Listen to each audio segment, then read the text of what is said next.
there, quilting friends, it's Carolina Moore, your favorite sewing and quilting YouTuber, and today we're doing block 8 of the Mini Quilt Advent.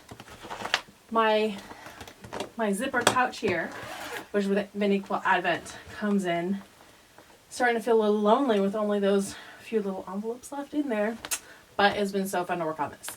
By the way, if you're new around here, right here, go click and it will take you to all about the Mini Quilt Advent so you can see what it's about.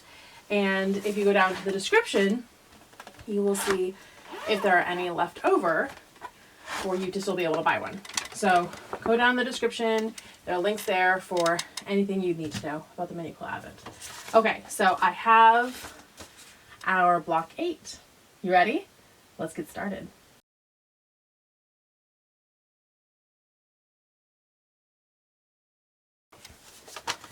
Okay, so I'm going to go ahead and open up block 8. And I have this tiny little template. This is the 2.5-inch half square triangle. And we also need a 2.5-inch square, which was from one of our previous days. So I'll have to pull that out of my bag. And again, I'm just using a pin here to pull off all 3 layers of the masking. So 1, 2 on the front, and then the third one was on the back.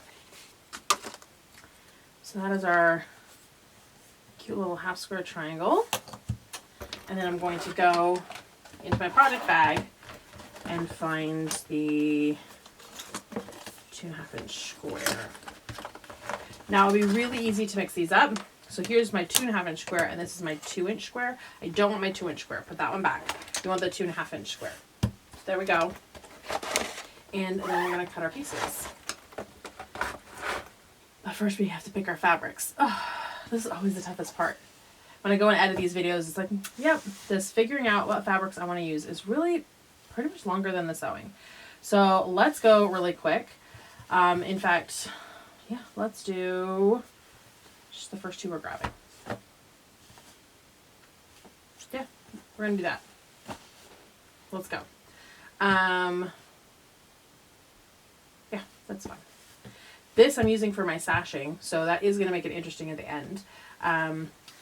Because for this block, this set of blocks I decided, and I said at the beginning I was going to use this for my sashing. So now I have to decide, okay, do I want that to go through the middle? And I think I do. Maybe this will be my center block in the whole thing. That will be interesting. Okay, so I'm going to need, so this is going to be my dark, and then this is going to be my light. So for my dark fabric, I'm cutting 2 2.5-inch squares and 4 2.5-inch half square triangles. So 2 and 4 for my dark. Yes. Okay.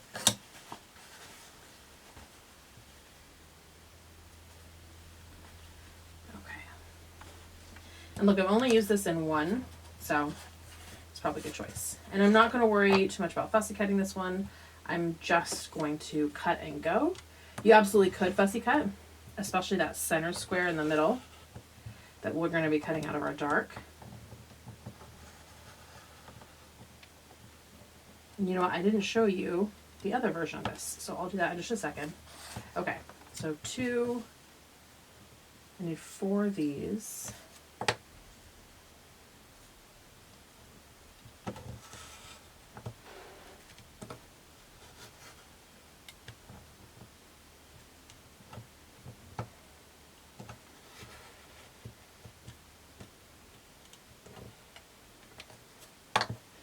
There we go. Oh, that didn't quite cut all the way. So 4 of these, 2 of these, and since I'm cutting through 2 layers, I'm cutting 2 at a time, which is nice. A little faster. As we go on, these little pieces, they tend to get smaller as we go through our blocks. So smaller pieces, more pieces to cut, and also more pieces to sew. Okay, so I have 2 squares and 4 half squares, and now I can put this away. And now I need 3 squares and 4 half squares. Yeah, get these out of the way so I don't accidentally cut through those, because I would do that.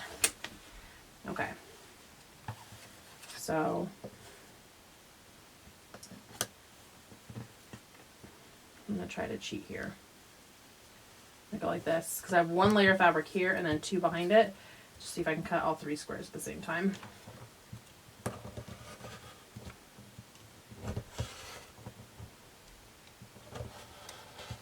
Because I like being speedy when I can.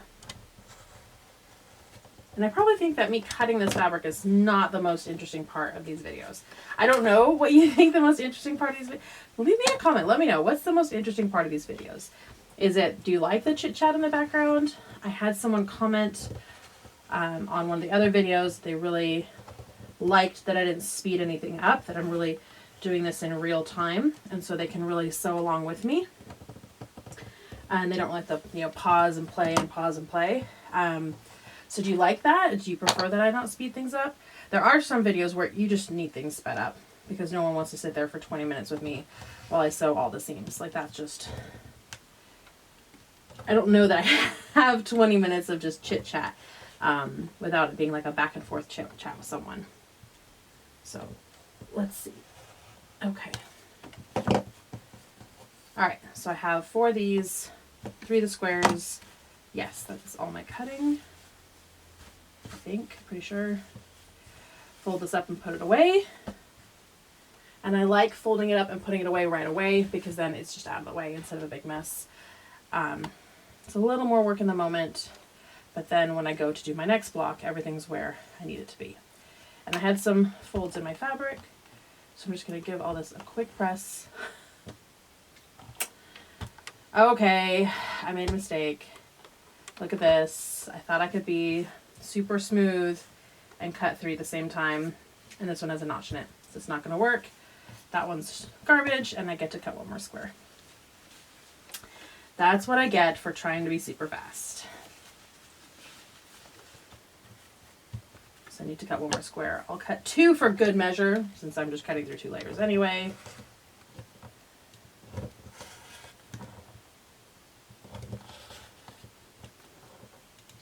And these 2.5-inch squares, when we first open this template, I talk about how this is a great, it's the mini charm size.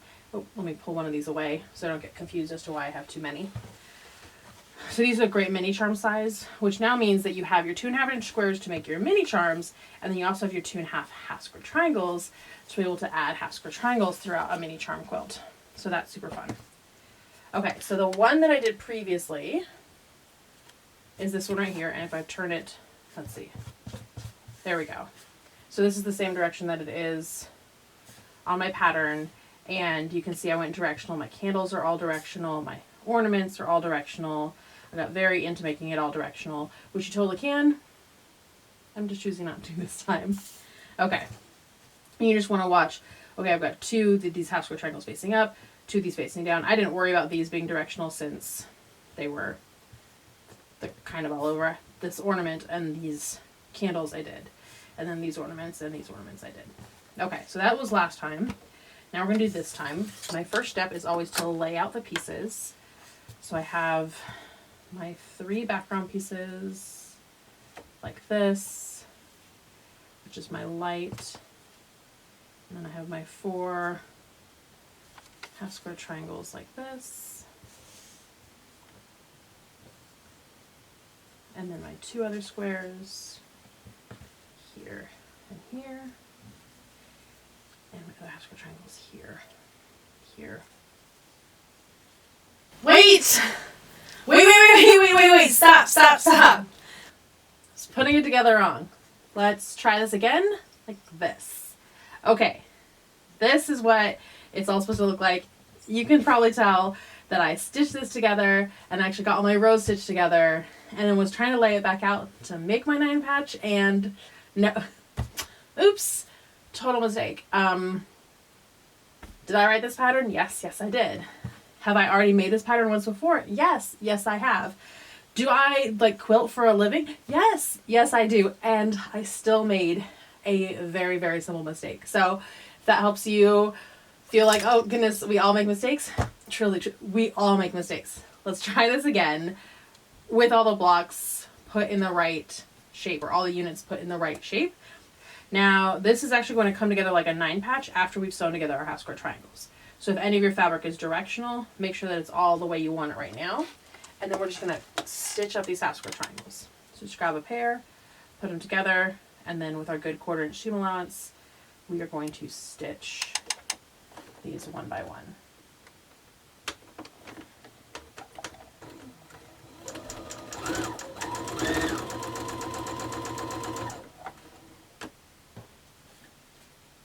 And it doesn't matter what order you stitch them in, except if you want to put them back in the same spot. You may want to be careful about what order you're stitching them in so you know which ones go back in the spot that you had them. These ones, I didn't fussy cut them. It's actually the first block that I haven't fussy cut anything. I'm just going with it. So, yeah, this one, I'm not worried about where the half square triangles are going.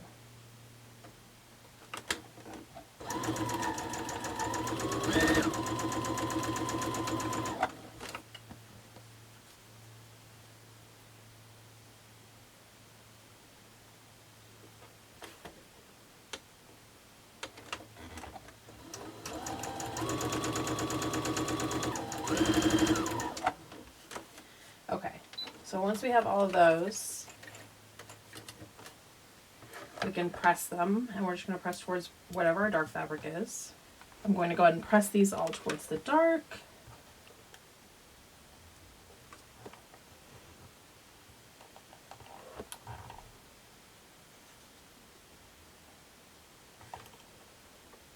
Now I press my pieces, or I press on a wool pressing mat.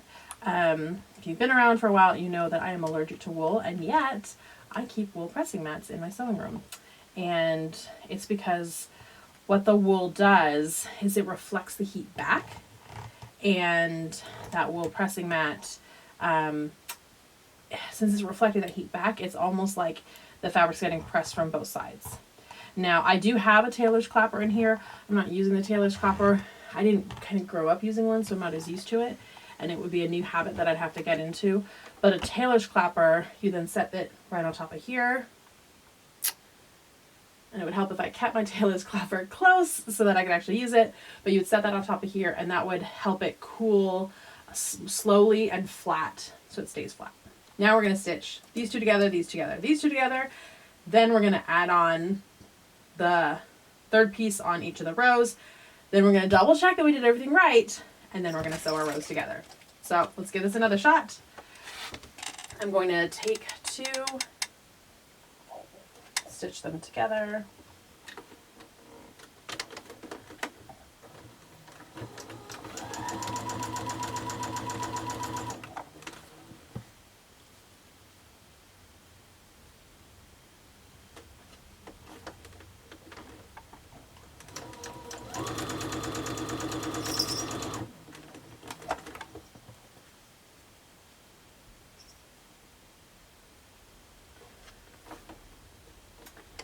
And we're just using our regular 1/4 inch seam allowance. I am chain piecing these, and then I'm taking each one, cutting it off the back end. Then I'm double checking to make sure that I've done it right, which I did last time. I did double check, but I had laid them out incorrectly the first time, so that did not help my cause. And now we'll sew.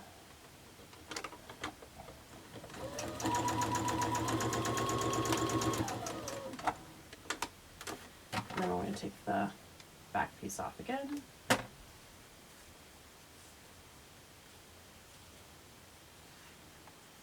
Wait.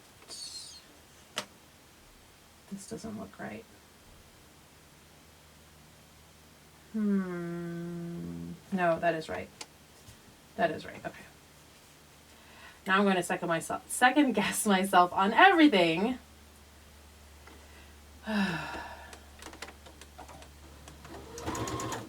Normally my brain can do the difference between, okay, I'm going to make all the dark fabrics the light fabrics, and all the light fabrics the dark fabrics. But apparently on this design, it just didn't want to do that. Okay.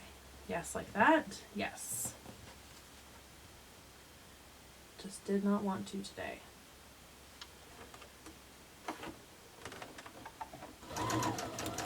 Okay, now that I have all 3 of my sets of 3 put together, I'm going to lift my presser foot up. The reason I lift, not my presser foot, I'm going to lift my needle up. And the reason I always lift my needle up before I take everything off of my machine is that brings up this bar right here, or this little lever that pulls up. And I always want to start with that lever pulled up. Because, and this is the solution, if you're constantly having your needle unthreading itself when you take that first stitch, if your bar is down when you take that first stitch, the very first thing it's going to do is bring the bar up. And when it brings that bar up, it's going to pull the thread. Now, when you're sewing, the purpose of pulling the thread is to pull the thread off the spool, because that's the path of least resistance when you're sewing. But when you first started sewing, if it's pulling that up and you don't yet have a stitch in your thread or stitch in your fabric, then the path of least resistance is going to be to pull the thread out of the needle, and that's why you're constantly getting your needle unthreaded. So if you always end with your needle in the up position, then you will always be ready for your next stitches without it unthreading your needle. So if you didn't care for all the science of that, totally fine. Just always end with the needle up. Did I get it right this time? No. Yes, that looks right. Okay, so now I'm going to press out, press in, and press out. And that's because if I were to press in here, I'd be putting bulk on top of bulk. So I'm going to press out towards those outer squares. My trick is to tuck one square underneath when I'm going to press out. Apologies for the phone notifications today. There we go. Okay. And then this one's going in. I don't have to move one out of the way because in is easier. The iron doesn't get in the way of itself when I do in. There we go. Ooh, my fabric is hot.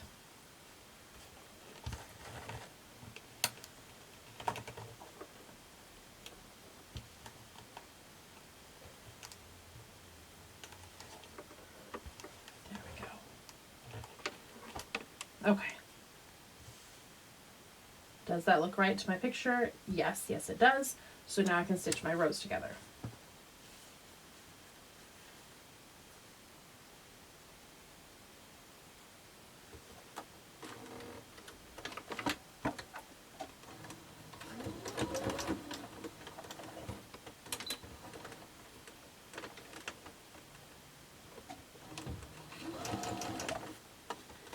I'm going to nest these seams.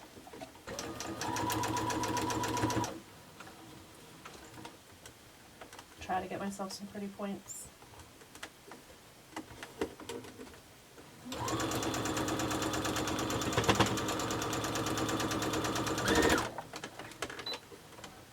Needle up, press your foot up.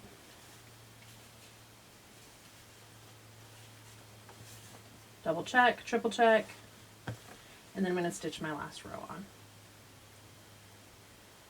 By the way, if you're not already subscribed to this channel, go ahead and subscribe. Also, if you go to the main page of my YouTube channel, so just type Carolina Moore into YouTube, and you'll get the main page of my channel. You can scroll down, and you will find the list of my most popular videos, and there's some really great ones there on free motion quilting and on squaring up your quilt blocks.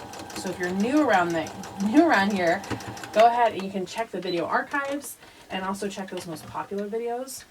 All right, have all my pieces. Triple check for the last time. I'm going to cut off these extra threads just because we don't need them. They're a little distracting. And I'm going to just press all these seams. You can press them all in one direction. So I think that's what I'm going to do. Just press in one direction. That's what the pattern says, and it's fine to do that. So just press in one direction. Anyway, so if you go back to the archives, there's all kinds of great videos. I've been doing this for years, and I'm constantly looking at the kinds of things that I want to learn and that other quilters want to learn, and making videos about those things. I have videos about all different kinds of quilting rulers, all kinds of stuff. So go ahead and check those out. And if there's one that you love, or two or three, but we'll start with one. If there's one that you love, I would love it if you would share that. So put it in a Facebook group, email it to a friend, however, just sharing my videos around. Okay, so there we go. This is the version that I made before. This is the version that I made today. It took me a little bit longer, and I had to rip out some of those seams, but that's okay. So this is day 8 finished. Make sure you've given this video a thumbs up. Make sure you subscribe to this channel. If you have any questions or comments, put those down below. Remember, on Instagram, we're using the hashtag Mini Quilt Advent 2022. And I would love to see your blocks posted there on Mini Quilt Advent 2022. And you can tag me at Craftmore. And I love to see all of your Mini Quilt Advent blocks. That's it for today, my friends. I will see you right here tomorrow morning. Bye for now.